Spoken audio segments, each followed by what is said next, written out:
Hi there, this is Anna Dolopo, and I'm a licensed acupuncturist. I've been in practice since 1999. This is my 21st year in practice, and I'm so excited to share with you this video. Last night, I shared, I think it's a little over 2 minutes, a video about how I'll be teaching Qigong this Sunday, March 28th, at the beach. So that's a short and sweet video. This video is specifically on one of the many studies on PubMed that you may want to check out. Just go to pubmed.gov and you'll find, when you type in Qigong, that, and it's spelled QI, second word GONG, that there are 1,982 results from 2000 until 2021. I kept it just on those 21 years. And what I'm going to share with you today is 12 of those studies. I'm just going to share some of the results and if there are protocols, just what their intentions are. So this is not going to be a short and sweet video. This is basically for some of the research that I'm compiling. This is my second video on some of the research that's done on the benefits of Qigong. So why am I sharing this? It's because I'm a licensed acupuncturist. I'm doing this directly on my phone, so I can also upload it on Instagram. I'll be sharing it on Instagram in pieces, and also I'm going to be sharing this on other places of social media, such as Facebook, and obviously on YouTube. Please do share this with your colleagues, your friends, your family. I don't think we discuss the benefits of Qigong enough. More and more people talk about acupuncture, but a lot of times people are still like, what's Qigong? I am not a Qigong master. I will just share that, but I've been studying some kind of martial arts since I was 7, and I really got interested in Tai Chi and Qigong since 1994 when I was enrolled at Pacific College of Oriental Medicine. I graduated in 1998, and I've been licensed since 1999. And then I got married and had kids, and now it is 2021. I enrolled in the doctorate program.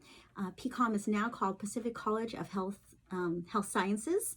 And so it was PCOM, now it's Pacific College of Health Sciences, and I am in my doctorate program, and I'm all dressed up because I'm going to take myself out for completing my 3rd semester, seeing many patients a week and having 3 children and also being married. I am very proud of myself for being able to do 2 classes this semester.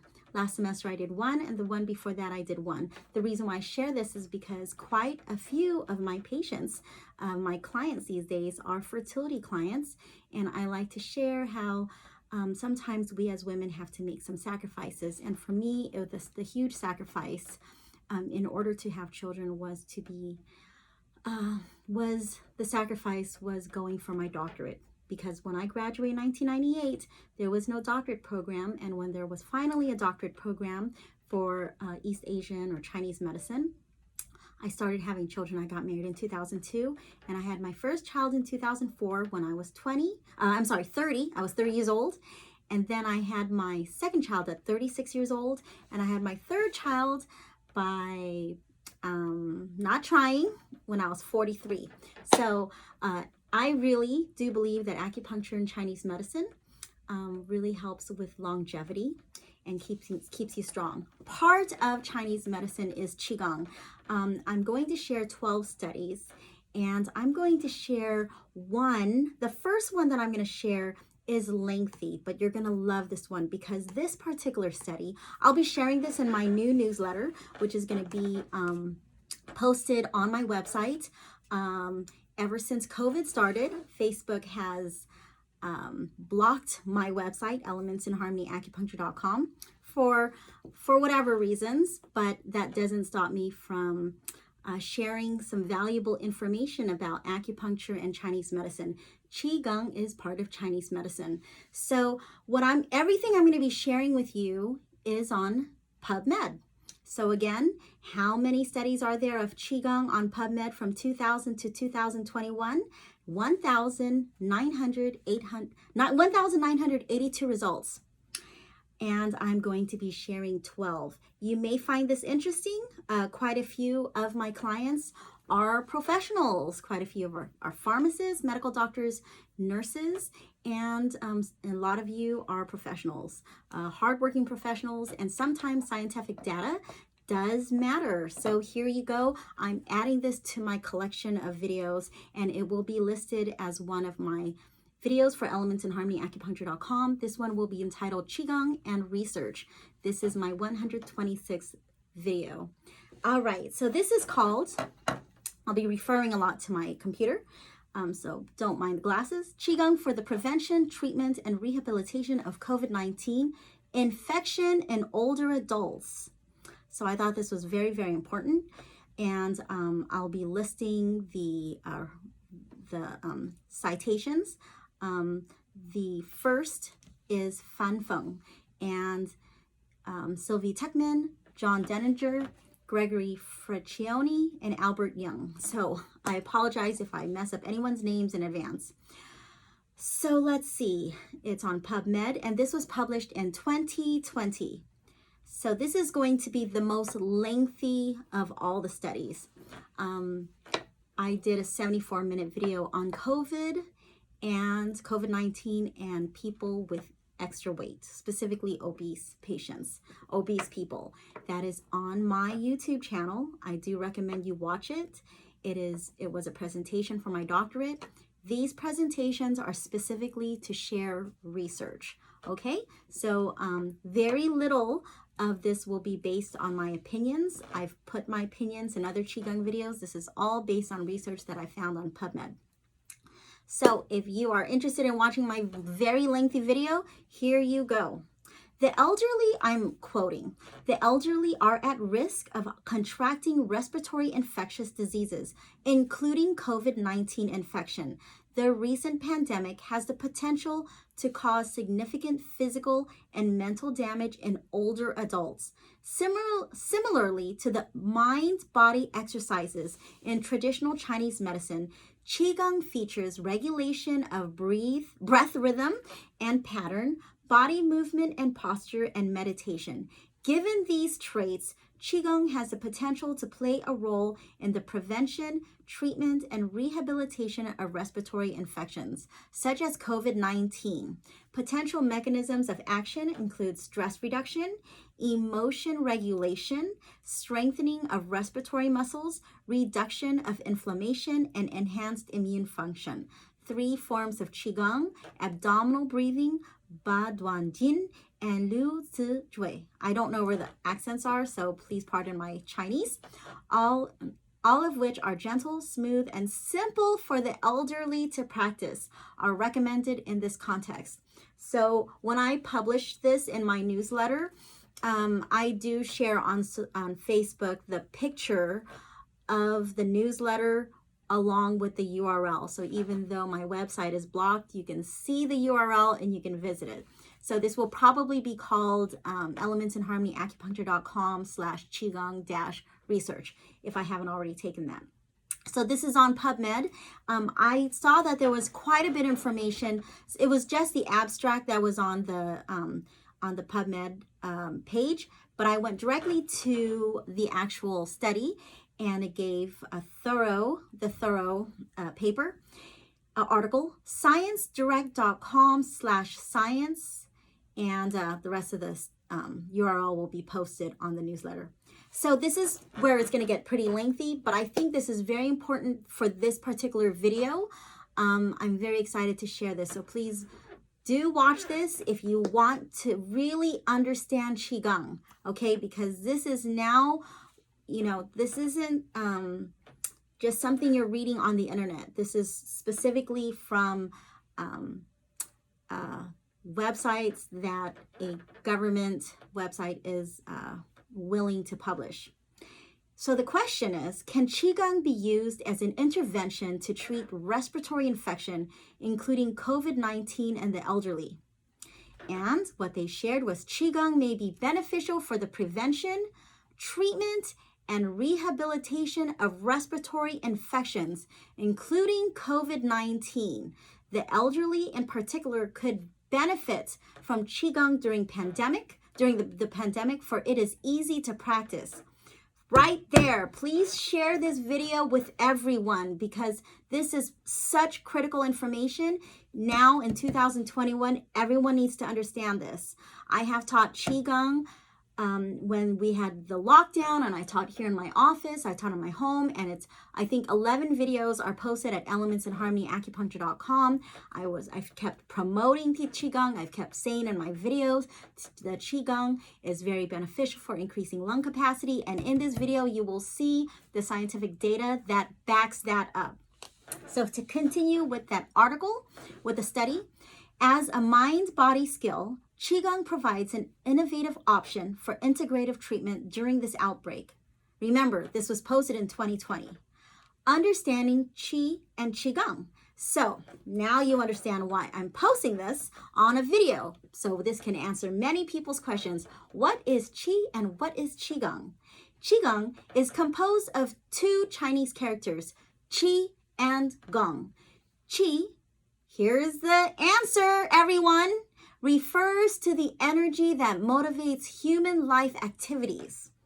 All right, I will repeat that. Qi refers to the energy that motivates human life activities, and Gong refers to the regulation of Qi through practice. Gong refers to the regulation of Qi through practice. So we're exercising our energy. The concept of Qi and TCM stands for Traditional Chinese Medicine, is very broad, and it is involved in nearly all physiological and pathological processes. According to its different functions, Qi can be divided into different types. For example, defensive Wei Qi and the organ Qi that regulates the function of each organ. The channels through which Qi moves in the body are called meridians, which are distributed on the surface of the limbs and trunk and extend to the inside organs. Again, this is going to be posted in my newsletter. I'm sharing it for the video. I'm going to share this entire thing but I'm sharing it so that you can also hear it besides read it.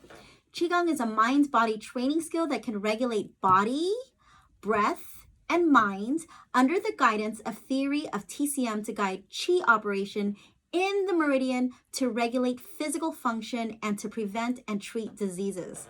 Qigong regulates the body through an adjustment of body movement and posture. Qigong's body regulation is aimed at relaxation, so the movements are typically gentle and smooth. Regulation of breath involves changes in respiratory movement, rhythm, and pattern. Breath in Qigong needs to be slow, long, and deep. Okay, right there, I'm going to stop. In my practice, I tell my patients, I tell my clients, you're not breathing correctly, this is how to breathe. And if you're a client, you know exactly what I'm talking about. I really focus on breath, breathing into the dantian, the area below our navel. So right there, if you're still with me, clients, patients, this is exactly why I say when I'm asking you to write something, especially my fertility patients, do it slowly because I know you're going to breathe slowly. When you're with me in acupuncture, I want you to breathe slowly. When we're going to be doing Qigong in the beach, I want you to breathe slowly. I'm going to repeat that. Breath in Qigong needs to be slow, long, and deep. Specifically from the dantian area, okay? Sometimes changes in breath pattern are also required, such as abdominal breathing and breathing with phonation, both of which are typical patterns of Qigong respiration. Abdominal breathing refers to a breathing pattern with obvious abdomen movements, and breathing with phonation is a combination of breath and the production of speech sounds. So when I see you breathing up here, I show you in my practice how I want you to breathe from here, and I actually go through it. And when you hear me say, I want you to breathe like this 2,000 times a day, I'm not joking. That means I want it to be natural. I want it to be a new neural pathway for you where it's solid. I want it to be a new habit for you. All right. Regulation of mind includes focusing attention and visualization. Most operations of mind regulation are similar to meditation. Therefore, Qigong is considered a meditative movement. So, for my clients who are here for immune system, relaxation, especially if you're coming in for stress and anxiety, and especially for fertility, Please understand that. This is why I put so much emphasis on the Qigong. I only teach once or twice a month, and I'm teaching this Sunday, but this needs to be done every day. Every day you should be doing Qigong, especially if you're here for immune system, any respiratory issues, especially if you have any autoimmune issues. For any of my clients who are also here during undergoing chemotherapy, radiation with their oncologist, whatever issues you're going through, kidney disease issues, fertility issues, this should be done every day. Just pull up your videos, just pull up on YouTube. But when we do Qigong at the beach, it's so much more powerful. And I described that in other videos, but I'm just going to tell you, doing Qigong here at the office, doing Qigong in your house, very different than when you do Qigong at the beach, I promise you. Everyone who I drag to the beach, they're like, oh my gosh, this is so amazing.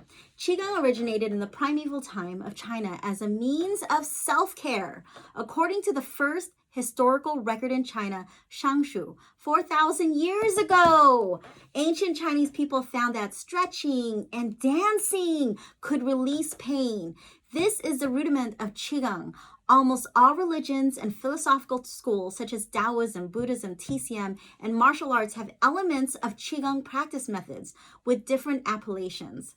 I'll give you a little, I know I'm breaking in with the research, but I think all these little comments, when I'm talking with you, these are my comments, okay? When I'm reading here, I'm reading directly from PubMed and whatever, the actual articles, the studies.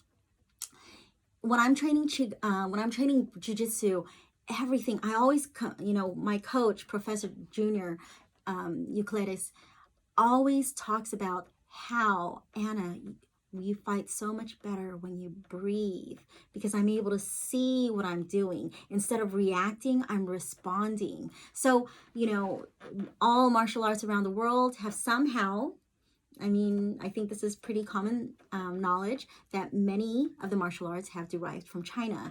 And so jiu-jitsu, Brazilian jiu-jitsu arrived from Japan. There's a lot of grappling in Chinese martial arts. And so I want to share that myself as a Brazilian jiu-jitsu practitioner, when I am breathing, when I'm really having controlled breath, and this is my 9th year in practice as a jiu-jitsu practitioner, and I'm a purple belt.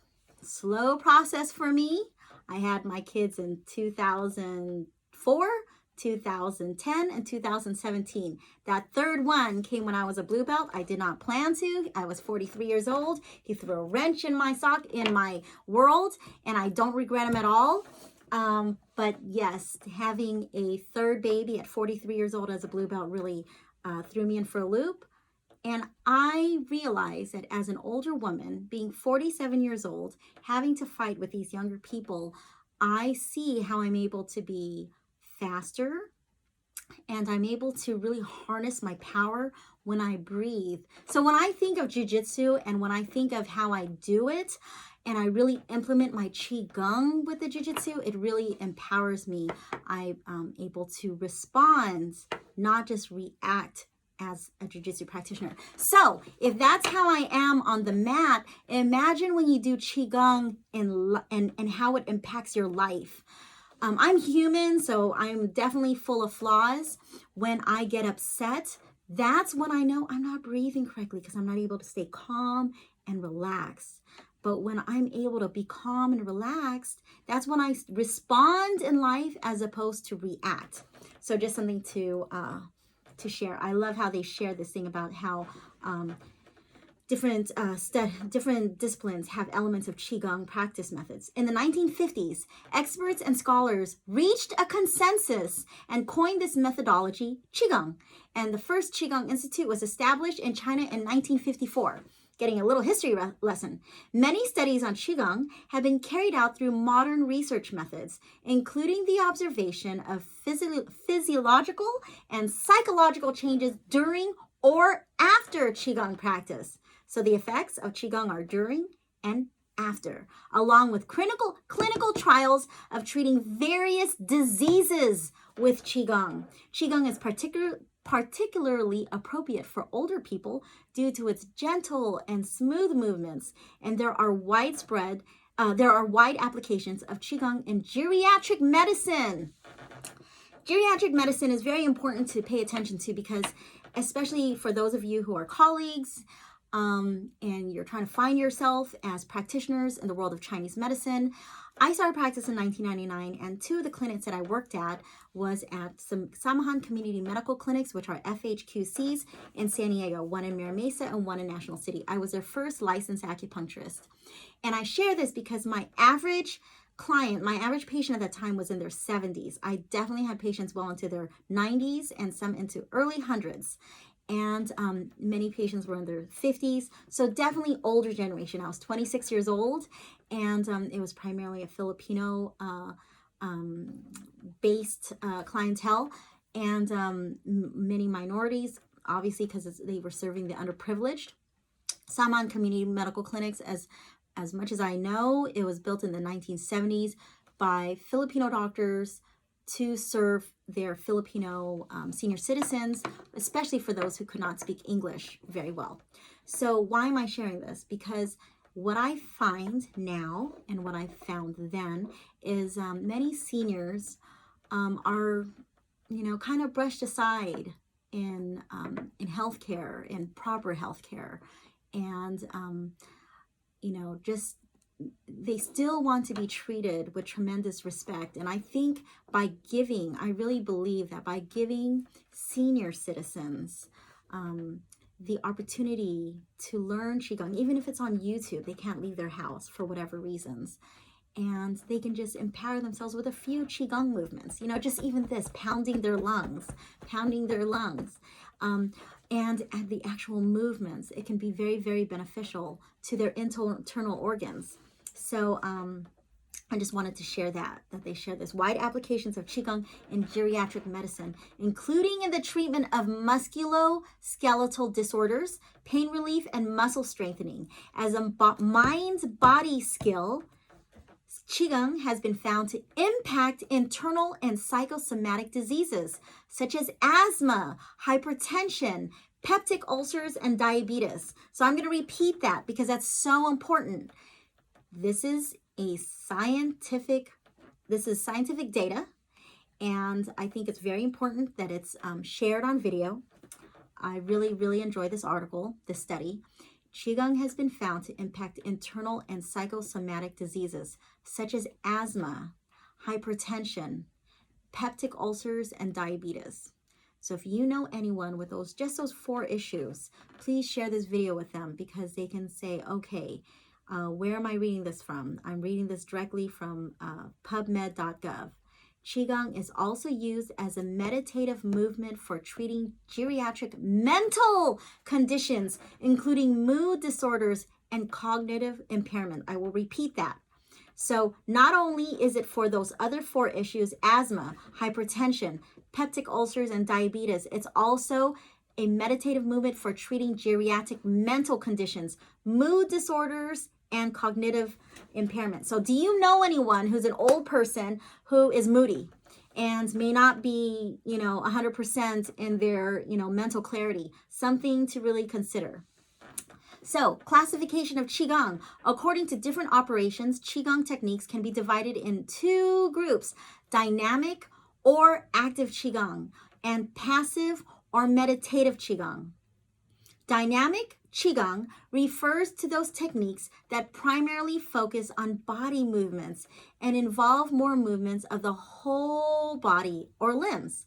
Tai Chi, Yi Jin Jing, Muscle Change Classic, Wu Xin Si, 5 Animal Exercise, Liu Ci Zhui, 6 Healing Sounds, and Ba Duan Jin, the 8 Brigades, are examples of dynamic Qigong that have gained worldwide popularity. Number 1, I don't speak Chinese very well. And number 2, I don't know where the accents are, so please excuse me. This is true because the Tai Chi, Muscle Change Classic, 5 Animal Exercise, 6 Healing Sounds, the 8 Brocades, you can find those on YouTube. You can do Qigong from your home.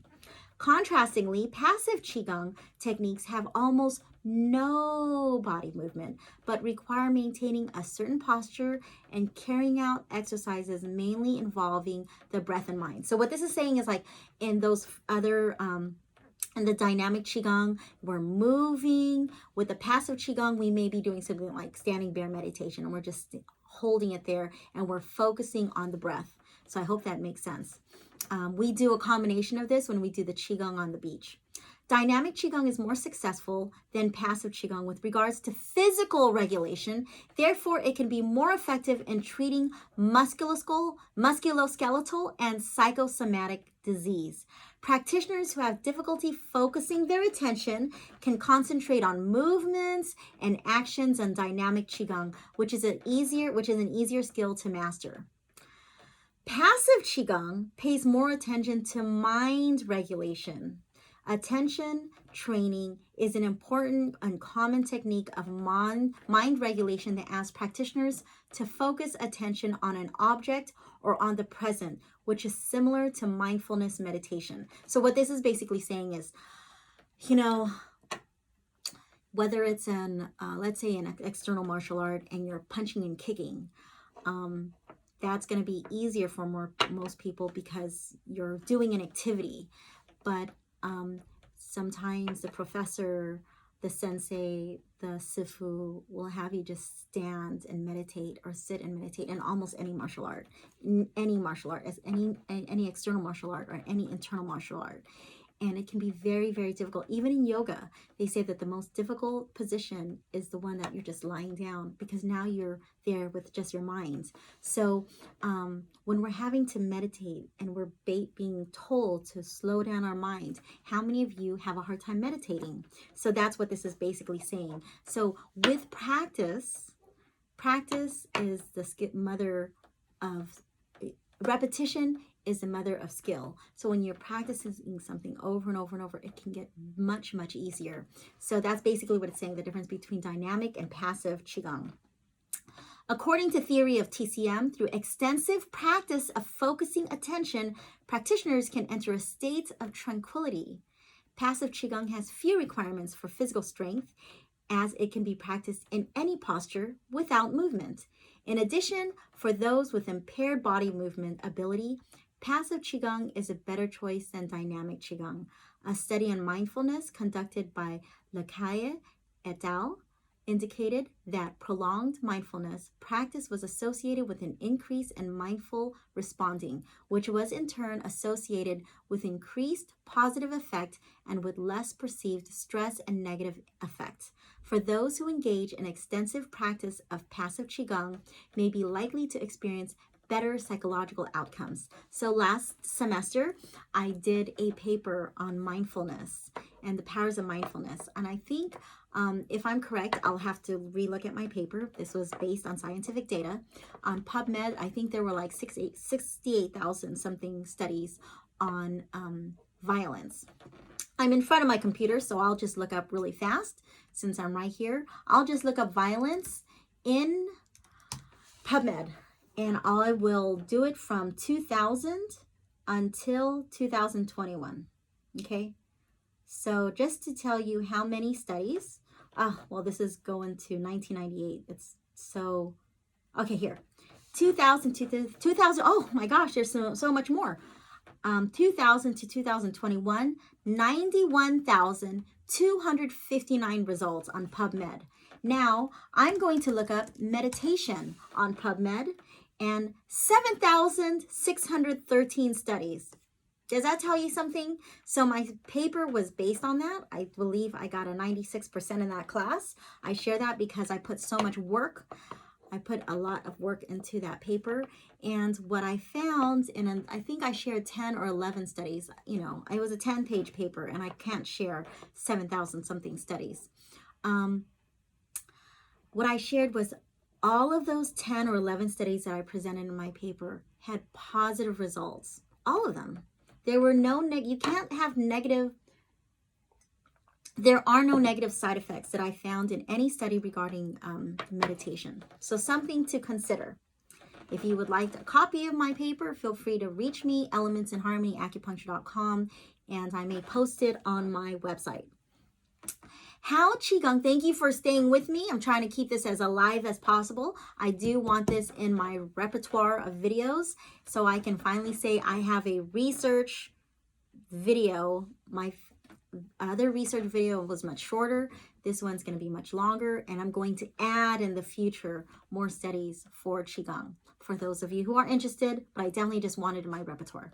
How Qigong can treat respiratory infective disease utilizing TCM. Oh, I think everyone should know about this. I think everyone should know about this right now because we are in a pandemic. Theories. Respiratory infectious diseases belong to the category of external pathogen diseases in TCM. Its pathogenesis is that external pathogens invade the human body and produce tension in the balance between good and evil. Now we're going into Chinese medical talk, okay? So just bear with me. The evil refers to exogenous pathogens, which can be considered similar to the pathogen of infection. Good refers to the defensive function of the human body. When exogenous pathogens invade the human body, defensive Wei Qi affects them, fights against them. So let's say there's cold, pathogenic cold. It affects a person. So this Wei Qi, the protective Qi, will fight the cold.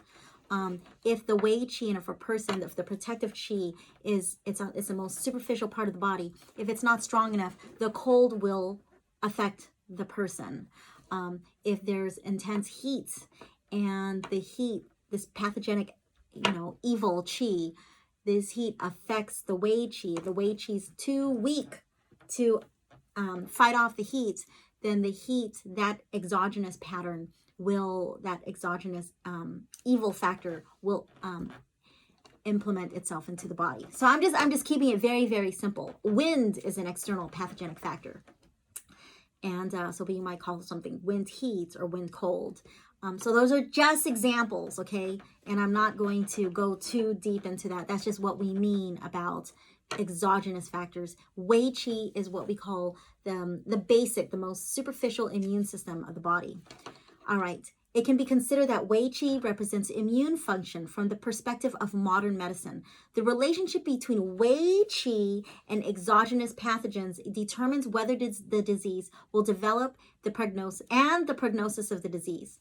If Wei Qi is strong enough to defend against the exogenous pathogen, the disease would not occur or would be easier to heal and the prognosis would be good. So your Wei Qi has to be strong. So when I'm doing Qigong with my clients at the beach, we're strengthening our Wei Qi. Whenever you're here, especially since the beginning of the pandemic, March 2020, when this lockdown was about to be happening and when it happened, I was promoting acupuncture, Chinese medicine, herbs for the immune system. I kept saying you gotta keep your immune system strong. And this is way before they were talking about a vaccination.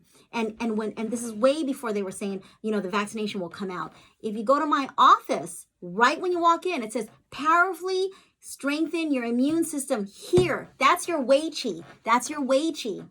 So I'm going to repeat that. If Wei Qi is strong enough to defend against the exogenous pathogen, whether that's wind or cold or heat and other things, the disease will not occur. So your Wei Qi has to be strong. Your immune system has to be strong. The disease would not occur or would be easier to heal and the prognosis would be good. Because of a decline in organ function and an increase in chronic medical conditions, older people are considered to be in a state of weakness or insufficient energy, conceptualized as Qi and blood deficiency in TCM. So just look at what's going on, especially when it comes to vaccination. We put the priority on the elders to get vaccinated. We put the emphasis on the elders to get vaccinated. That is because, what this just says, because of a decline in organ function, and an increase in chronic medical conditions. Okay, so lung issues, respiratory issues, kidney issues, liver issues. Just think the average person who's maybe 50 plus years old is probably taking a blood pressure medication, a cholesterol medication, a diabetes medication. There's all these issues that they may be treating. They may have a neurological issue. They may be a cancer patient. They may have an impaired immune system. They may have digestive issues, chronic issues, Crohn's disease issues, diverticulitis. Many people don't take care of themselves as they get older, and thus, as that happens, the immune system, the internal organs, those what do I want to say? The integrity of the internal organ starts to decline. So older people are considered to be in a state of weakness or insufficient energy, conceptualized as Qi and blood deficiency in TCM. Wei Qi is thought of as being scarce in the elderly.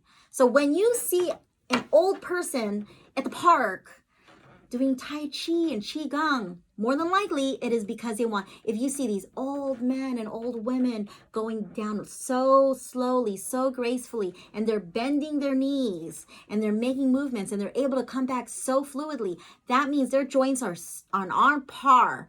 They're breathing deeply. So when I'm doing Qigong at the beach, a lot of people are either, people who are not part of us, they're either copying us, or they might jump in, or they might be clapping, because everyone knows how important it is to be under the sun and to be out and to be exercising. That is so, so imperative.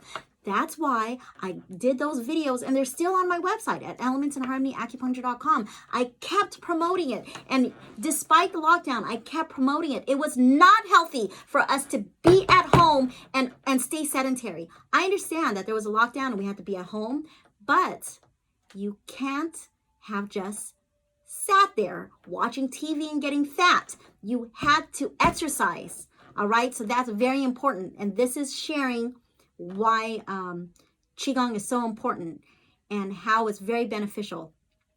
Therefore, so Wei Qi is thought of as being scarce in the elderly.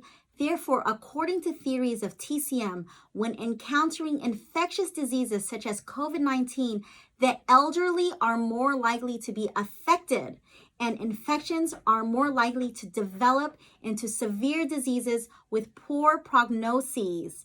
Given that Qigong regulates the function of Qi in the human body, in which Wei Qi is included, Qigong strengthens the Wei Qi. It may prevent respiratory infection or promote recovery from respiratory infection in the elderly. So one of my clients, she's been with me twice a week for almost 2 years now. She's an ICU nurse, and she's been in practice for maybe 30 years or so. She also gave me this. It says Hero, and I'm so touched. So despite COVID, she came in twice. She's still here twice a week for a very chief issue. She takes my immune herbs. She buys my immune formulas. She stays strong, and she shared with me that very high success rate for their ICU patients, that to survive, those with COVID-19, to lie down on their tummy so that they can breathe for as long as they can. What my understanding, I could be wrong, you can fact check this. My understanding is at the bottom of the lungs, I'll have to fact check this also, but this is what I heard, is that the bottom of the lungs kind of looks like grapes. And so COVID-19 pops those grapes. But when people lie down, face down, they're able to bring oxygen to the bottom of the lungs. Did you just hear that? So where are the bottom of the lungs? Below the diaphragm. So you want to make sure, so when you see someone singing opera, when you see people who singing, if you ever taken singing lessons, you want to sing from your diaphragm, below your diaphragm. If you do martial arts, where does that punch come from? Where does that kick come from? It comes from below, from the dantian, from this whole in Japanese they call it the hara, right in your abdomen. It's not just here. You want to breathe to your abdomen. So that's very important. It may prevent respiratory infection or promote recovery from respiratory infection in the elderly. This is already a 38-minute video. I'm going to be talking, this is only on study number 1. This is the longest study. The rest are going to be super short. I'm probably going to spend 5-10 minutes total on the other studies. This is the longest one for a reason, because the question is always, what is Qi? What is Qigong? This is the video. Potential mechanisms of Qigong in respiratory infectious diseases. If this is not the most important video to watch during this pandemic, I don't know what is. Management of stress and emotion. Qigong can help with managing stress and emotion. What do I keep talking about in my videos? Come in for acupuncture for calming. I did an acupuncture and relaxation video.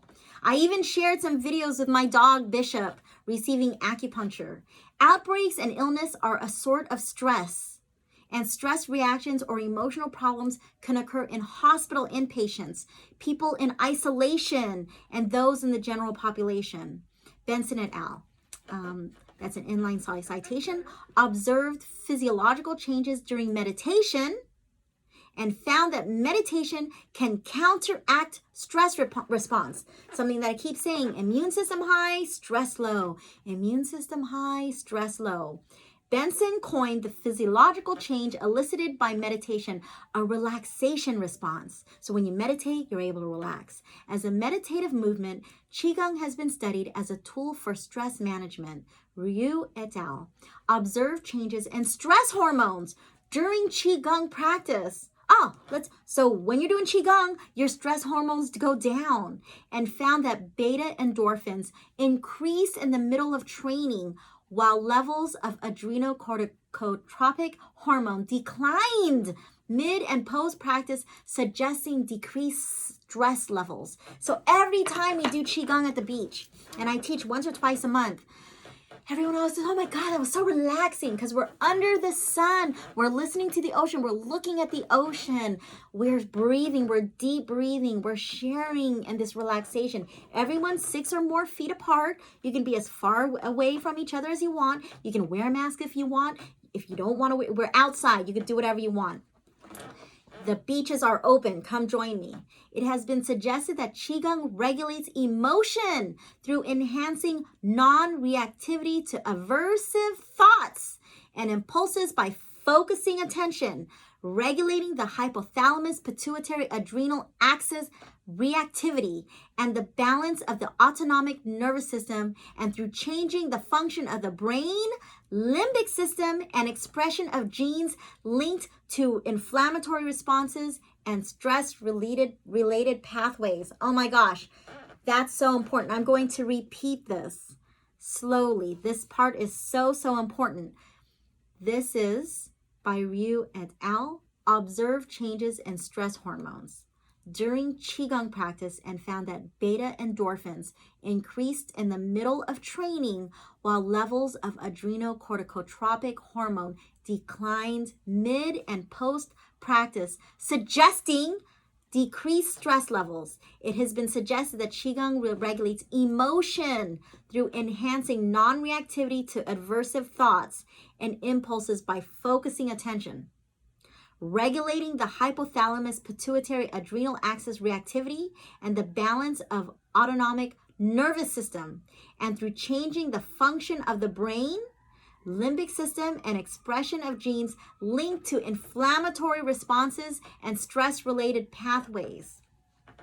I hope you understood that. Basically, very high-level language, scientific language, talking about what happens when we're very stressed out. In a meta-analysis, so these are high-level studies, in a meta-analysis on treating chronic obstructive pulmonary disease, I'll be sharing a lot of studies on COPD. What are all my videos talking about? Qigong and increasing lung capacity. Qigong and increasing lung capacity. This is the video that backs a lot of that up.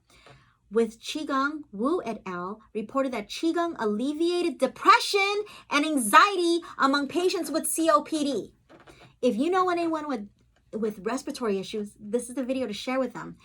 Wu et al. Reported that Qigong alleviated depression and anxiety among patients with COPD. What is COPD? Chronic obstructive pulmonary disease. Meanwhile, during the severe acute respiratory syndrome outbreak, practicing Qigong was found to strengthen individuals' sense of control, and taking part in a practicing group improve their senses of social support. So doing Qigong here in my office and showing it on Facebook and doing it live and posting it, that's fine. Doing Qigong in your home, that's fine. But senses of social support when we're doing it in a group at the beach, it's a great feeling. So that was part 1 of that article. Strengthening the respiratory muscles. Thank you for being here. It's 45 minutes. Again, this is for my repertoire, for my videos, Qigong and research. for my practice, Elements in Harmony, acupuncture.com. So Qigong can enhance physical strength through the training of specific muscle groups. Lu et al. Found through measuring grip strength, jumping height, and toe contact tests in older people that Qigong can increase muscle strength. I did that presentation last year for Qigong and obese patients, and we also shared in that video, it's a 74-minute video, it's my COVID and obese patients video. I shared that one of the studies, some of the studies showed that Qigong strengthens leg muscles and reduces waist circumference. So that's a study also. So what did they find? That Lu et al. Found through measuring grip strength, jumping height, and toe contact tests in older people that Qigong can increase muscle strength. With regards to respiratory muscles, studies in stroke patients found that the myoelectricity and activity of the diaphragm increased after a 3-month abdominal respiration and training when compared with thoracic breathing. Abdominal breathing compared to thoracic breathing. Thoracic is here, abdominals here. In COPD patients, Wu et al. Observed improvement of respiratory muscle strength after 3-month Lu Zizhui practice. Part 3, reducing inflammation. Qigong can reduce both inflammatory factors and inflammatory response. Irwin et al. Examined the cytokines in older adults who had participated in a 6-month Tai Chi program and found reductions in levels of IL-6 in subjects in the intervention group who previously showed high levels inflammatory marker. So basically, those who did Tai Chi for 6 months, the inflammatory marker went down. In another study, Irwin et al. Found that older adults with insomnia, Tai Chi reduced pro-inflammatory gene expression and marginally reduced C-reactive protein by the end of the 4th month practice and reduced monocyte production of pro-inflammatory cytokines at the end of the program and at the follow-up after 7 and 16 months when compared to the control group. So Tai Chi is an actual routine. It also is based on a martial art. Qigong are movements, not necessarily routine. You can do Qigong basically in place. With Tai Chi, you're definitely using a lot more space, and you're actually doing a form. You're actually doing a routine. In Qigong, there's really not much memorization required from the practitioners. With Tai Chi, you should be following someone, doing an actual routine. You're doing a regimen. Additionally, a 12-week program of Tai Chi has been found to increase levels of the anti-inflammatory cytokine IL-10 in middle-aged adults. Chen et al. Found that in COPD patients, 60-day Lu Zizhui practice, that's Qigong, practice lowered the level of IL-4, IL-13, and IL-17 and increased the level of IL-10 when compared to a regular treatment control group. So they're talking specifically about reducing inflammation. So number 4, enhancing the immune function. Again, this particular study is, again, let me make sure it's from Science. I don't want to lose. This one is ScienceDirect.com. And when I share my newsletter, it will be shared there, that direct link and the DOI and the PubMed URL. Qigong's enhancement of immune function has manifested in both non-specific immune response and specific immune response. Regarding non-specific immune response, Qigong can increase the amount or activity of immune cells in the body. It's right there. I kept saying immune system for Qigong for immune system. It's right here now. You can say it. There is scientific data. Qigong can increase the amount of activity of immune cells in the body. Ye et al.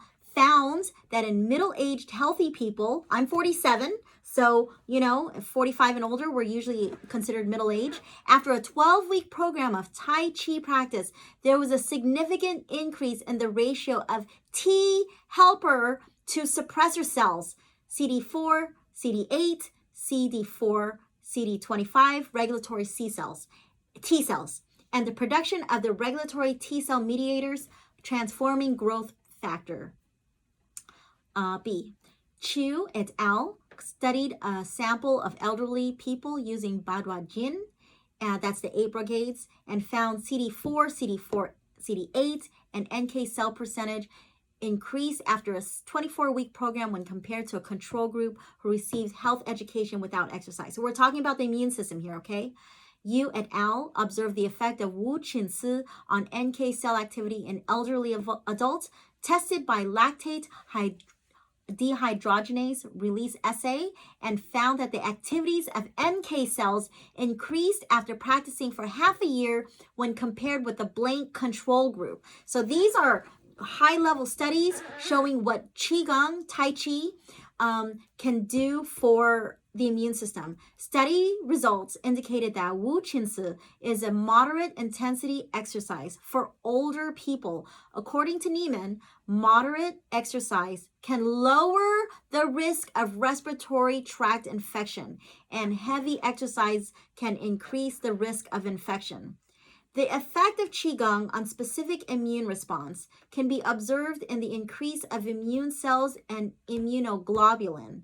Cheng et al. Selected 20 sedentary males as subjects and found that Tai Chi increased the number of circulating myeloid dendritic cells when compared with a blank control group, but that plasmacytoid dendritic cells remained the same in both groups. The degree of growth in myeloid dendritic cells significantly increased with the years of practice. Vera et al. Examined the acute effect of Qigong on adults who participated in a 1-month Taoist Qigong program. The researchers took blood samples the day before the experiment commenced and 1 hour after the last session of the training program ended. That was a 1-month training program, and found higher values in the number and the percentage of B lymphocytes as compared with the control group that did not engage in the practice. So it showed that their immune system was higher. Mu investigated the effect of Tai Chi on middle-aged participants and observed that blood IgA, IgG, and IgM levels increased significantly in the Tai Chi exercise group with increasing exercise time. The promotion of Qigong in the specific immune response has also been reflected in the levels of antibodies after vaccination. In Irwin's study, participants took part in Tai Chi or health education for 25 weeks, and after 16 weeks of intervention, subjects were vaccinated with Verivax. They found that the Tai Chi group showed higher levels of cell-mediated immunity to VZV than the health education group. So it showed that the vaccination was much more effective for the people who did Tai Chi also. In Yang's study, 33 older adults practiced Tai Chi and Qigong for 5 months and then received the influenza vaccine during the first week of the intervention. Improvement of the magnitude and duration of the antibody response to influenza vaccine were observed when compared to the control group. So, getting a lot of data here. I hope you're keeping up. Clinical evidence on Qigong in respiratory infectious diseases. Application of Qigong to the prevention of respiratory infectious disease. Again, this is the first study. The other ones are going to be super short. I'm going to run by those in like 5-10 minutes. This one is very important. I want this as part of my repertoire for my Elements in Harmony Acupuncture.com. People always ask, what's Qigong for? What's the benefits of Qigong? What is Qi? This is the video, okay? And I hope you've understand so far that acupuncture or that Qigong is extremely powerful for the immune system, for relaxing. It's very great for elders because it's a very gentle art. Anyone can do it. You can do a dynamic movement, or you can do it passive, just standing or sitting. This is one way that I can help empower my clients because most people can't do acupuncture every day. Or, you know, I did my accountability video, which talks about what to expect if you go two times a week, once or more, once a week or under once a week. There are so many things that you can do at home, Qigong being one of them, to help you with empowering your health.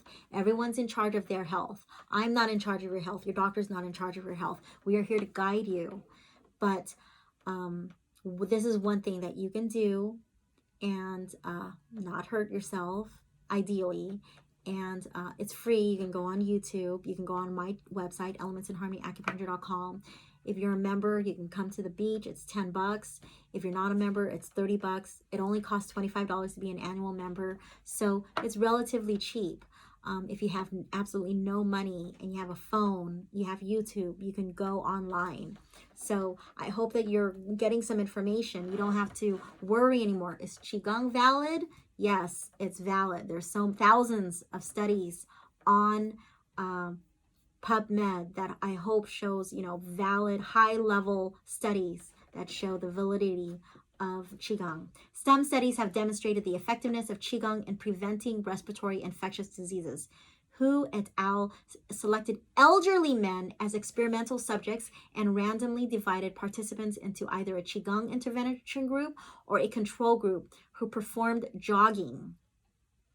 Compared with the control group, so the control group are people who jogged, the experimental group experienced significantly fewer respiratory tract infections after Qigong exercise for 2 years, and the difference between the two groups increased with time. So it shows that the people who did Qigong benefited more than the people who jogged. Wright et al. Found that in swimmers who practiced Qigong at least once per week, cold and flu symptoms showed a significant nonlinear association with frequency of Qigong practice, with a strong inverse relationship between practice frequency and symptom scores. So what did we just read? That those who did Qigong 2 years and longer, and those who just jogged, those who did Qigong fared better, significantly increased with it, and it increased over time with the Qigong. And that swimmers who also practiced Qigong, that the cold and flu symptoms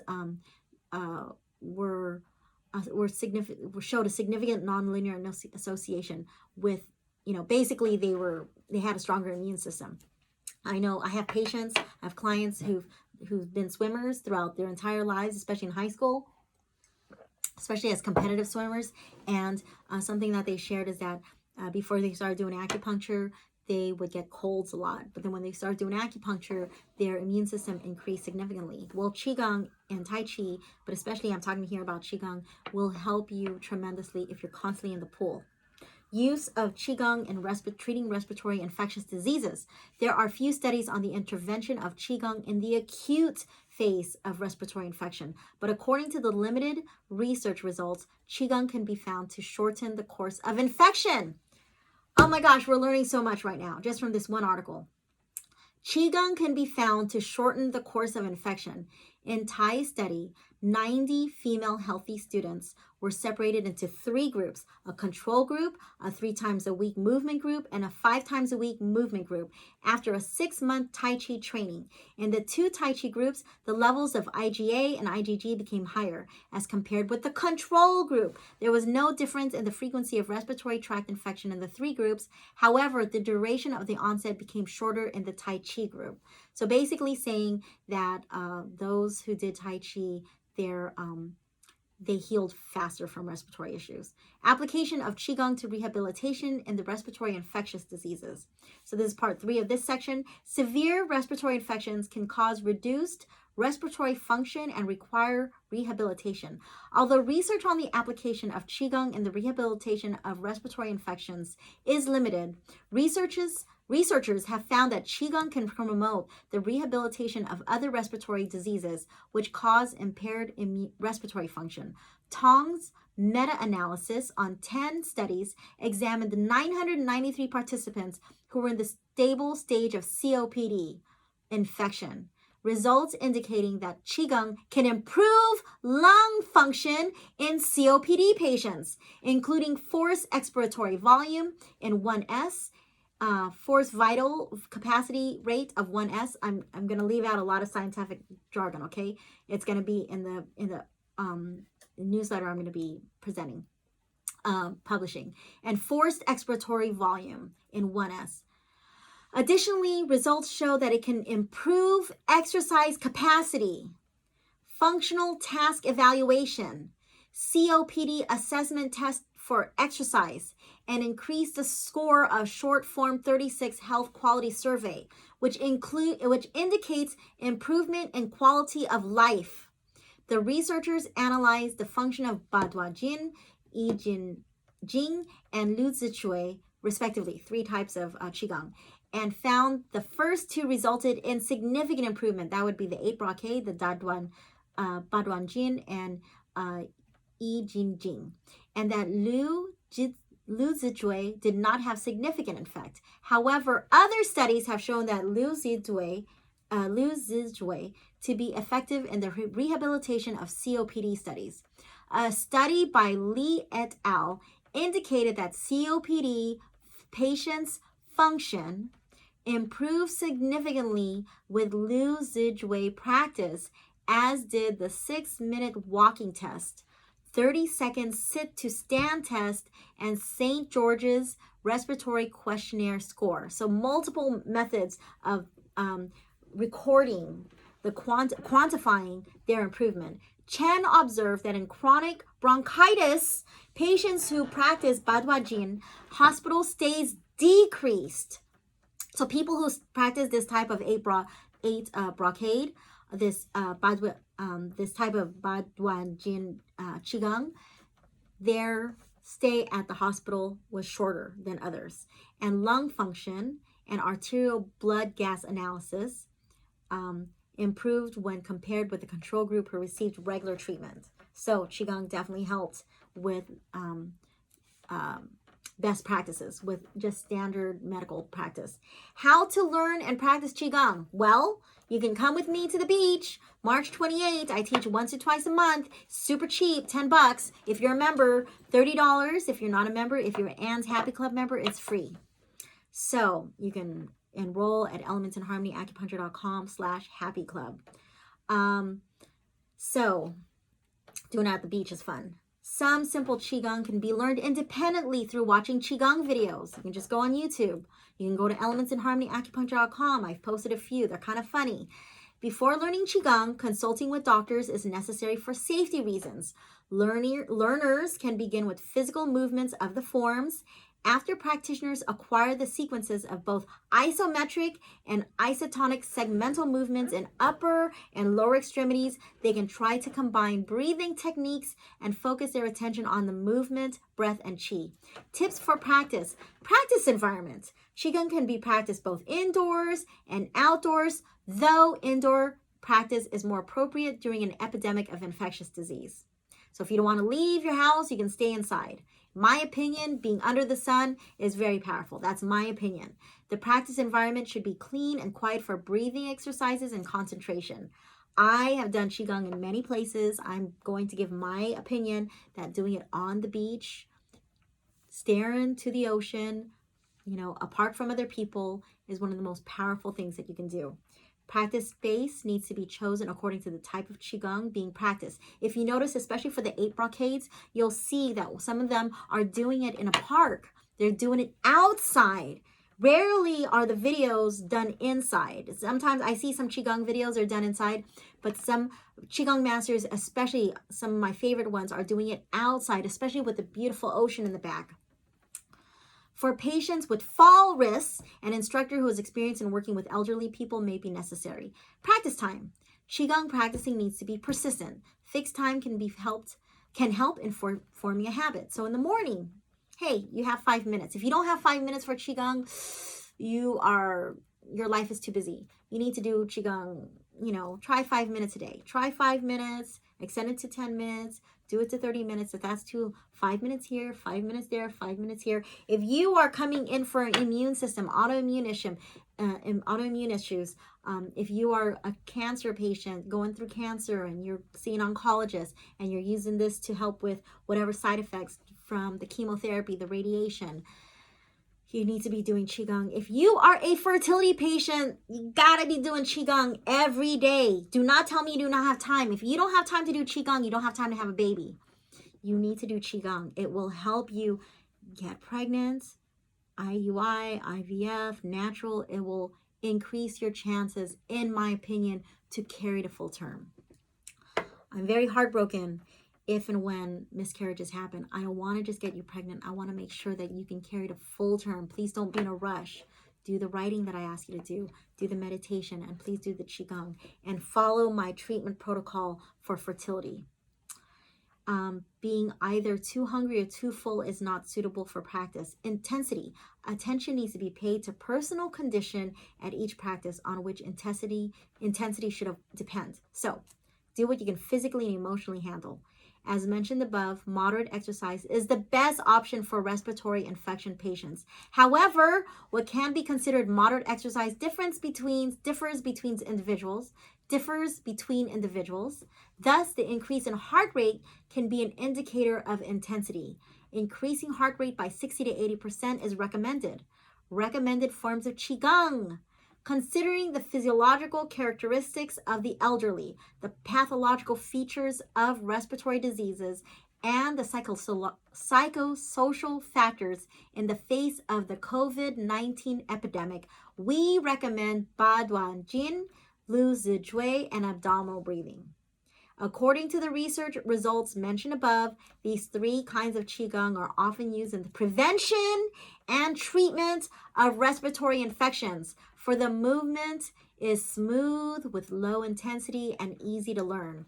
The Qigong that I share, keep in mind I'm not a master, but I know enough. I keep sharing that in all my videos. I know enough to share Qigong to the masses that will be safe and calm and relaxing and really benefit what you've just heard, reducing, the chances of respiratory infectious diseases. If you do contract a respiratory infectious disease, your chances of healing is much faster, being calm, and among other things, reducing inflammation. In addition, the range of these three Qigong movements is small, and the space requirements are not significant. In contrast to Tai Chi. In Tai Chi, you need space. Thus, they are suitable for home practice during the current epidemic. This was published 2020. So, abdominal breathing can be found in a variety of mind-body exercises, including yoga, meditation, and Qigong. The technique is very straightforward. Consciously move your stomach when inhaling, tightening your muscles, and let them fall inward as you exhale, while focusing attention on breathing. Do not hold your breath. Abdominal breathing can enhance respiratory function and create a respiratory response. Abdominal breathing has been found to stimulate the vagus nerve, which can regulate breathing and help with relaxation. Focusing attention on breath is one of this, this is specifically on abdominal breathing. Focusing attention on breath is one of the simplest ways to achieve emotional regulation and to decrease anxiety-related dysfunctional thoughts about the pandemic. Abdominal breathing requires the least amount of exercise of the three Qigong exercises recommended and can be practiced standing, sitting, or lying on the back, so it can meet the needs of practitioners with poor physical conditions or more serious illness. Since abdominal breathing can be practiced anytime, anywhere, and in most physical conditions, it is highly recommended for coping with COVID-19 related stress. So, a lot of clients have been coming here specifically for anxiety and stress. And when I say to you, please breathe, and I share with you how to breathe. If the needle hurts, for example, some people are needle sensitive, and when I show them how to breathe, they no longer say, ouch. Breathe. We're going to breathe deeply on March 28th. So when I talk about relaxation, acupuncture is one powerful form to help you with relaxation. Herbs can definitely help, but breathing exercises, especially in regards to Qigong, is very powerful. Ba Duan Jin exercise consists of 8 separate, delicate, and smooth exercise movements. So the 8 brocades to achieve self-psychosomatic regulation and enhance function. Since Ba Duan Jin exercises emphasize body and Qi, slow body movements along with musculoskeletal stretching should be combined with physical relaxation, deep breathing, and mental concentration. So whenever you hear me say breathing here, when I'm reading from this study, you hear me say deep breathing. That's what the authors keep sharing. Deep breathing. Movements of the whole body can enhance physical well-being according to TCM theory, stretching the upper limbs where the lung meridians are. Lung meridian starts here. That's why we pound this. We go down the arm. When you see people do this, we start with the lung meridian. We start with the lung meridian. So we do this. We're right here, lung 1 and lung 2. Can facilitate chi facilitate chi moving in the respiratory organs and thereby promote recovery from respiratory symptoms. We keep talking about treating diseases and preventing, treating, and promoting recovery. Deep rhythmic breathing along with slow bodily movements accompanied by mental focusing frequently leads to a state of meditation, which can produce a relaxing response and stress reduction. So in other videos, I've talked about alpha state, relaxation, really calming your mind. We recommend using Baduan Jin for the prevention of COVID-19 and treatment of respiratory symptoms if infected, as well as for the management of stress derived from the pandemic. I'm going to repeat that because this is so important. These scientific researchers shared in this very, very powerful study that we recommend using Ba Duan Jin, which is a type of Qigong, for the prevention of COVID-19 and treatment of respiratory symptoms if infected, as well as for the management of stress derived from the pandemic. Now you understand why I keep saying all for the past year, Qigong will increase lung capacity. Qigong will increase lung capacity. Qigong will increase lung capacity. What are we affected when we're, what's impacted? What's impaired when someone's affected? When someone is infected with COVID-19? It's the lungs. So I hope that people are getting, this is already an hour and 11 minutes. And I hope that people do watch through this video because I can share the article and people aren't necessarily going to read it all. But hopefully by me saying it, you might be listening to your car and it may help you to understand that there is information on PubMed. Acupuncture is extremely powerful for increasing lung capacity. Qigong is extremely powerful increasing lung capacity. There are so many Chinese herbal formulas for increasing lung capacity, for increasing, for helping with respiratory issues, for improving the functions, the integrity of the internal organs. So I hope you do look into Chinese medicine. Tai Chi is like Qigong, but you're actually doing a form, you're doing a regimen, you're doing a type of martial art, but you need more space, whereas Qigong, you can do it sitting, standing, lying down, or with some very gentle movements. Liu Zichui, which is a type of Qigong, combines abdominal breathing and pursed lip breathing.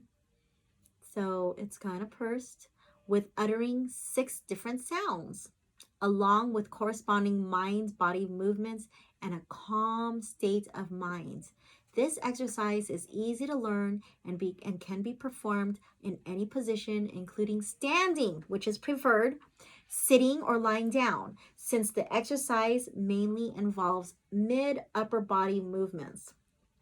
The type of respiratory pattern of pursed lip breathing performed by respiration to produce 6 different sounds, shu, he, hu, si, chui, and si, if I'm pronouncing them correctly, is similar to the pursed lip breathing and rehabilitation training for COPD patients. I'm not fully trained in this, so I'm not even going to share with you. I'm sure you can find it on YouTube. I do have friends who are Qigong masters. I want to give honor and respect to them. If you know of a Qigong master, you should definitely, they're all around the world. Some of them have their programs. I've seen their programs online. I subscribe to a few of them. They're available for very, very affordable rates and free on YouTube also. So something to consider. And there are some Qigong masters, Tai Chi masters who do share their wisdom on YouTube, and they just ask for donation. So please do support these Qigong and Tai Chi masters. It can modify rapid, shallow breathing patterns and retard the expiratory flow rate. Additionally, the different sounds can produce vibrations with different frequencies, which is commonly used in neurorehabilitation and tension relaxation. Research indicates that Liu Zijue might help tissue and organs in respiratory recovery through these vibrations. Liu Zijue is a good choice for people seeking to recuperate from respiratory dysfunction and sequela of COVID-19 infection. I'm going to repeat that. Liu Zijue is a good choice for people seeking to recuperate from respiratory dysfunction and sequelae of COVID-19 infection. So it's basically saying if you've had COVID-19, you will benefit tremendously if you do this type of Qigong. Conclusions. So we are concluding on the first study. The rest of the studies, we're going to go really fast. The available biological and psychological evidence suggests Qigong may be potentially useful for the prevention, treatment, and rehabilitation of respiratory infections, including COVID-19. The elderly in particular could benefit from Qigong during the ongoing pandemic, for it is easy to practice. Further studies are needed to confirm the effectiveness of Qigong in this context and to provide more evidence in this topic. Oh my gosh, that was the first study. The rest is going to go so quickly. I'm going to cite again exactly where to get that. This study is Qigong for the prevention, treatment, and rehabilitation of COVID-19 infection in older adults. These authors are Fan Feng, Sylvie Tushman, John W. Denninger, Gregory L. Friccioni, Albert Young. You can find it on PubMed. It was published 2020. Now, I probably butchered their names. I apologize. Now, there are 12 studies in my newsletter I'm going to be publishing. The others are going to be super short. It is now 1 hour and 16 minutes. I probably will finish this in the next 5 to 10 minutes. Acupressure therapy and Liu Zijue Qigong for pulmonary function and quality of life in patients with severe novel coronavirus pneumonia, COVID-19, a study protocol for randomized control trial. So basically they're proposing, this is what we're going to be talking about. This is what we hope they're proposing a study. So this was published in 2020. In December 2019, pneumonia associated with the 2019 novel coronavirus, COVID-19, emerged in Wuhan, China. The number of cases has increased rapidly. Patients with severe disease have a poor prognosis, and there are no effective therapies for COVID-19. Published 2020. Only rapid advice guidelines for symptomatic supportive care have been used. A traditional Chinese rehabilitation, TCMR, program consisted of acupressure therapy, so that's basically acupuncture without the needles. And Liu Zijue Qigong can be used as a complementary therapy for COVID-19. Again, I apologize for the Chinese.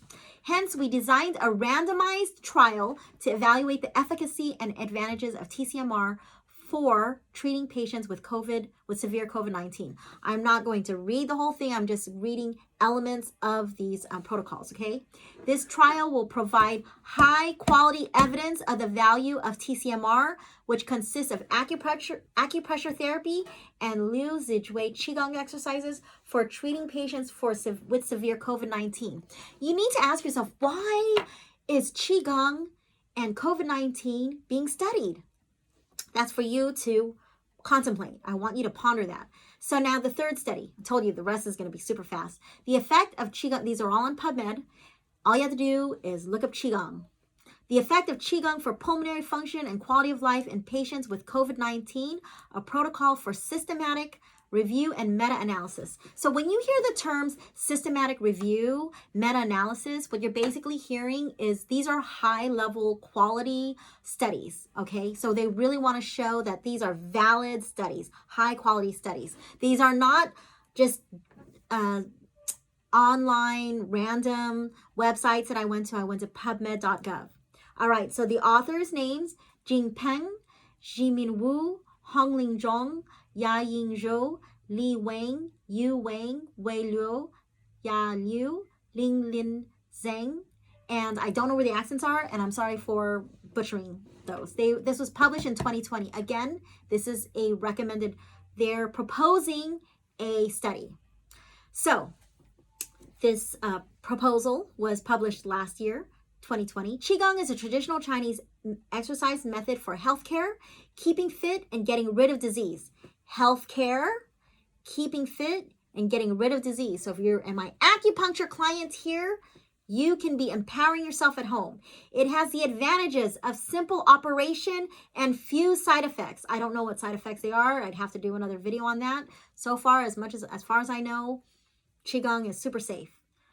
Coronavirus disease 2019, COVID-19, is an acute respiratory infectious disease caused by severe acute respiratory syndrome coronavirus 2, SARS-CoV-2. Its clinical manifestations mainly include fever, fatigue, and dry cough. Clinical practice showed that Qigong had some therapeutic effects on pulmonary dysfunction caused by novel coronavirus, but there was lacking in evidence of evidence-based medicine. The purpose of this protocol is to systematically evaluate the effects of Qigong on lung function and quality of life in COVID-19 patients, and to add evidence to evidence-based medicine for the clinical application of Qigong therapy. This study will provide reliable evidence-based evidence for the clinical application of Qigong in the treatment of COVID-19. So far, the first 3 studies that I've shared, the first one being super long, it took an hour and 11 minutes or so, were on COVID-19, respiratory issues, Qigong. Why? Because these researchers, these authors are seeing that there's potential in Qigong, really, and not just potential, but they're showing evidence. They're showing evidence that it can prevent, that it can treat, that it can help rehabilitate people with upper respiratory issues. So the 4th study, the effect of Tai Chi and Qigong training on patients with obstructive sleep apnea, a randomized control study. So this is very important because now we're going to the sleep study. Sleep apnea, sleep research. Gulhan Yilmaz, Gokman, Mohammed Emin, Akoyunlu, Lutfi Kilik, Camden Algan. I'm so sorry. I'm sure I butchered their names. 2018. It's 2021. These studies are very recent. This is 2018. So this study aims to investigate the effects of Tai Chi and Qigong, also known as TCQ, training on severity of obstructive sleep apnea, so OSA, obstructive sleep apnea. In the intervention group, there was a statistically significant decrease in the apnea hypopnea index, AHI, p-value 0.001. I'm going to leave out a lot of scientific data. I'm going to just keep it where people can understand, the average person can understand. And percentage and duration of stage N2 sleep. All the scientific data is going to be in the published paper, my published newsletter. While there was a statistically significant increase in percentage and duration of stage N3 sleep when compared with the controls, there was a statistically significant decrease in the ESS, PSQI, sleep efficiency, and total scores. So basically, increase of sleep and better quality of sleep. Our study results, I'm condensing a lot of the information just so it's, I presented a lot of information with this first study. The rest of the studies are just basic, straight to the point, so I'm cleared out a lot. The newsletter is going to show the PubMed URL as well as a DOI and the exact verbiage directly from the respective studies. Our study results suggest that TCQ training may reduce AHI and daytime sleepiness while improving subjective sleep quality in patients with mild and moderate OSA. So I love treating insomnia with acupuncture. You can go to elementsinharmonyacupuncture.com. My testimonials are divided in fertility, pregnancy, and preparing for birth. and then internal health issues, and then pain. If you go to the internal health issues, you'll see some severe cases of insomnia that I've treated very, very well. This is my 21st year in practice, and 22nd year. This is my 22nd year in practice. I've been in practice since 1999. So, oh my gosh. You'll see that there are videos basically that I shared how improved those, how much acupuncture improved those studies. I don't know how long I've been in practice. It's been since 1999. It's 21 years. This is my 22nd year. So the fifth one, I'm just realizing how long I've been doing this. Effectiveness of meditative movement on COPD, a systematic review and meta-analysis. Again, a high-level study. Meditative movement is Qigong. Lu Ling Wu, Zheng Kun Lin, Hui Dan Weng, Chao Fang Chi, Jun Liu, Kai Shong. I'm sorry if I butchered your names. Published in 2018. 16 studies involving 1,176 COPD patients were included when comparing with the control group. The 6MWD was significantly enhanced in the treatment group. 3 months. I'm going to leave out the scientific data. It'll be in the newsletter. As well as functions on forced respiratory volume in 1S. So we're talking specifically about 1,176 COPD patients. That's a pretty good study number.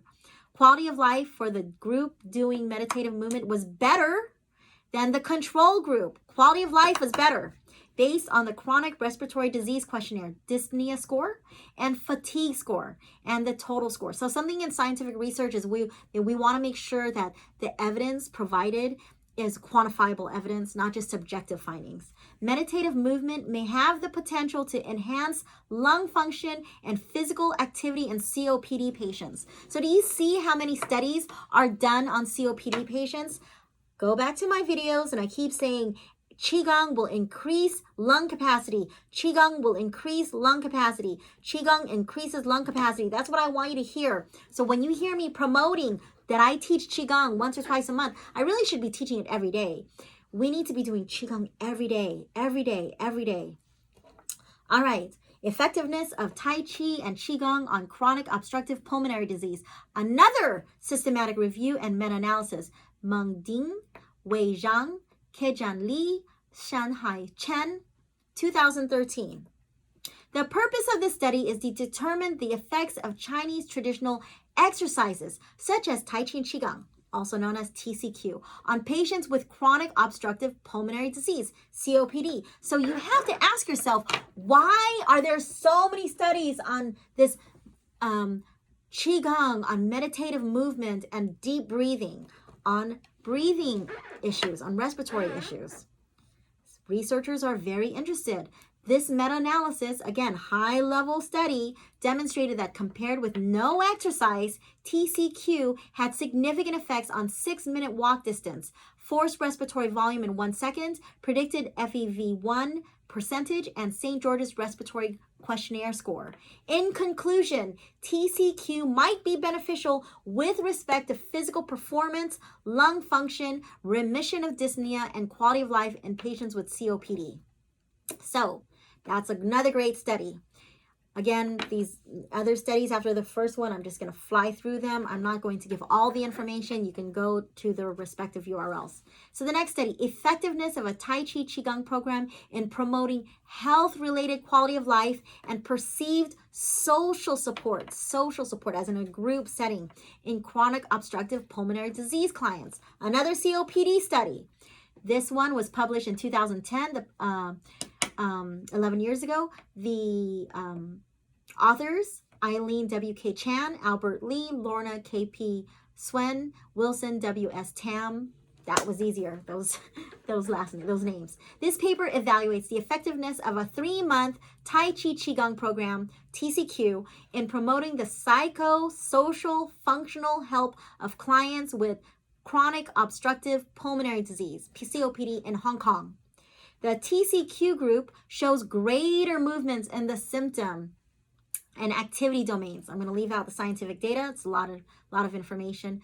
Tai Chi Qigong promoted health outcomes with respect to clients' perception of their respiratory symptoms. Moreover, TCQ decreased disturbances to their physical activities. Next study, effects of the Tai Chi Qigong program on functional capacity and lung function in chronic obstructive pulmonary disease patients, a randomized control trial. So, Tasawan Kantatong, Ratana Panpanich, Athavud Di Somchok, Somporn Sumkarat, Penprapa Siviroj. I'm so sorry. 2020. This was published last year.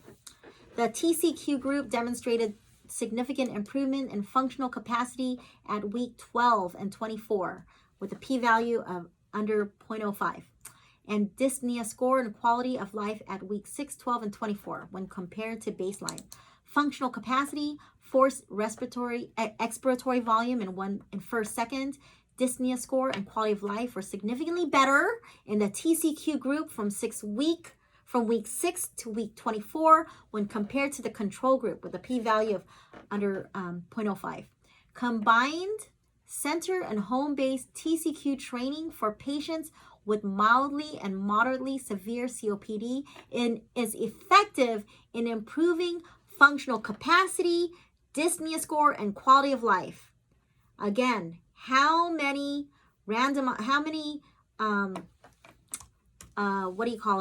COPD studies are there? So many. And I've put this down only to 12 studies out of 1,000 something studies on PubMed. Efficacy, the next study, efficacy of yoga, Tai Chi, and Qigong on the main symptoms of chronic obstructive pulmonary disease, a systematic review. Again, when you see a systematic review, you are seeing a high quality study. G. Reichler, W. Ponson, S. Montigny, A. Lutz, G. Katie, T. Peters, 2019, published 2 years ago. Benefits were observed on lung function and functional exercise capacity. Next study, evaluation of the sustaining effects of Tai Chi Qigong in the 6th month in promoting psychosocial health in COPD patients, a single blind randomized control trial. Eileen W.K. Chan, Albert Lee, Diana T.F. Lee, Janet W.H. Sitt, S.Y. Chair. This was published 2013, so 8 years ago. Significant group by time interactions and quality of life, that's also known as QOL, using St. George's Respiratory Questionnaire, p-value 0.002. And the perceived social support from friends using multi-dimensional scale of perceived social support, p-value 0.04, were noted. Improvements were observed in the TC group only. So this was a single group only. They didn't have a control group. TCQ has sustaining effects in improving psychosocial health. It is also a useful and appropriate exercise for COPD patients. How many COPD? So many. These are, I think I've done at least 8 or 9 studies. And then there's that one I went through. We're almost done. Appreciate you being here. It's 1 hour and 32 minutes. I can't wait to publish this on my website. So the next time someone says, Anna, what are the benefits of Qigong? I can say, go to my website at elementsinharmonyacupuncture.com. And if it's not already taken on my website, it'll probably be Qigong-research. I'll probably put it under that. Otherwise, if you can't find it, I'm sure if you just go to my videos, there's a video section, just scroll down, it'll say Qigong and research. The sustaining effects of Tai Chi Qigong on physiological health for COPD patients, a randomized control trial. Another one, Eileen W.K. Chan, Albert Lee, Diana T.F. Lee, Lorna K.P. Swen, Wilson W.S. Tam, S.Y. Chair, Peter Griffiths, 2013. So, some of the same authors, but a different study. Tai Chi Qigong group showed a steady improvement in exercise capacity, p-value under 0.01 from baseline to the 6th month. So when you see p-value, you want it to be under 0.005, I believe. So that shows that it's a high validity. The mean walking distance increased from 298 to 349 centimeters, which increased by 17%. No significant changes were noted in the other two groups. Tai Chi Qigong group also showed improvement in lung functions with a p-value of under 0.001. Mean forced expiratory volume in 1 second increased from 0.89 to 0.99. I'm assuming that's liters. I don't know. Plus 11%. Significant decreased in the number of exacerbations was observed in the Tai Chi Qigong group.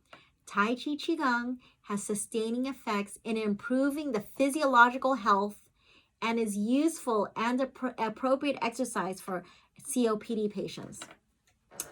So I think this might be the last one. Thank you. Thank you for being with me. Traditional Chinese exercises for pulmonary rehabilitation. Evidence from a systematic review by Bobby H.P. Ng, Hector W.H. Sang, Bacon F.L. Ng, Chi Tao So. The name is Bacon. Oh my gosh. I don't know if it's pronounced any other way, but that is a great name. 2014. This was published 7 years ago. Qigong, QG, and Tai Chi, TC, alternative forms of exercise based on traditional Chinese medicine, are reported to be beneficial to patients with chronic obstructive pulmonary disease. Again, another COPD study. This systematic review supports the therapeutic value of QG, TC in patients with COPD and highlights areas for future research. So, I did this on my phone. It's going to take me a while to upload this. I want to just share how powerful Qigong is. So for those of you who asked me, what's Qigong? I answered in this video. Is Qigong good for the respiratory system? I answered in this video. My next studies on Qigong will probably not be just on COPD. I think I've pretty much beat that down. I do just want to share with all my clients and people around the world who went through this hour-and-a-half video. You can do Qigong at home. You don't need to be a master. You can just do it at home. It's relatively, I want to say, super safe. You can do passive, you can do dynamic. We talked about that in the video. This is something that all senior citizens should pay attention to. All middle-aged people should be paying attention to. Kids are free at my Qigong classes. If they're 17 and younger, your kids are free. When it's warm enough, I drag my kids out to the beach. It's beautiful.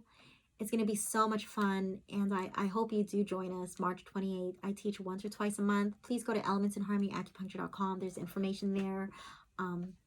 It's going to be a lot of fun, and we're here to support each other. We're here to strengthen our immune system, and we're here to become very, very strong individuals and have a calmer mind and reduce inflammatory markers and all that other stuff that I shared in the video. Thank you for watching. I appreciate you being here. I hope you have a great day.